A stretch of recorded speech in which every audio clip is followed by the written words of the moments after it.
Evet değerli dostlar, devam ediyoruz. Saatlerimiz 18.05. Sizlerden gelen mesajlar doğrultusunda şöyle güzel eserleri peş peşe sıralıyoruz. Yine gelen güzel bir eser isteği var. Benim de çok sevdiğim değerli üstadlardan, kendisini yakından da tanırım, Halis Topal. Kıymetli abim, güzel bir eseri var. Yalan Olur isminde. Hep birlikte ona bir kulak vereceğiz. Bir kez daha sevgiler selamlar olsun. Bu vesileyle onu da almış olalım. Umarım dinliyordur diyelim. Evet, gelen mesajlar var.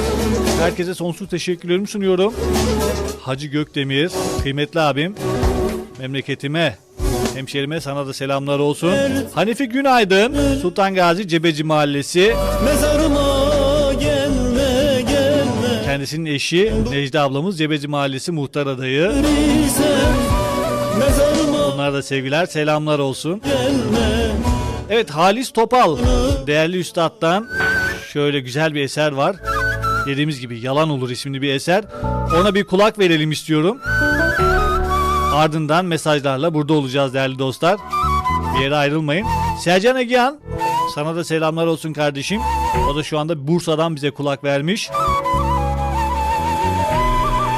Bu arada Radyo 44 ailesi olarak bir ödül aldığımızı söylemiştim az önce. Birazdan yine bahsedeceğim. Mutluyuz, heyecanlıyız. Yılın en iyi çıkış yapan internet radyosu ödülüne layık görüldük. Detayları birazdan bir kez daha paylaşacağım sizlerle. Önce esere bir kulak verelim, ardından tekrar buradayız.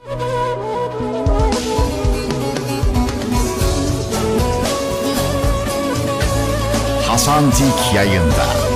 Burası Radyo 44. Bizden daha iyisi yok.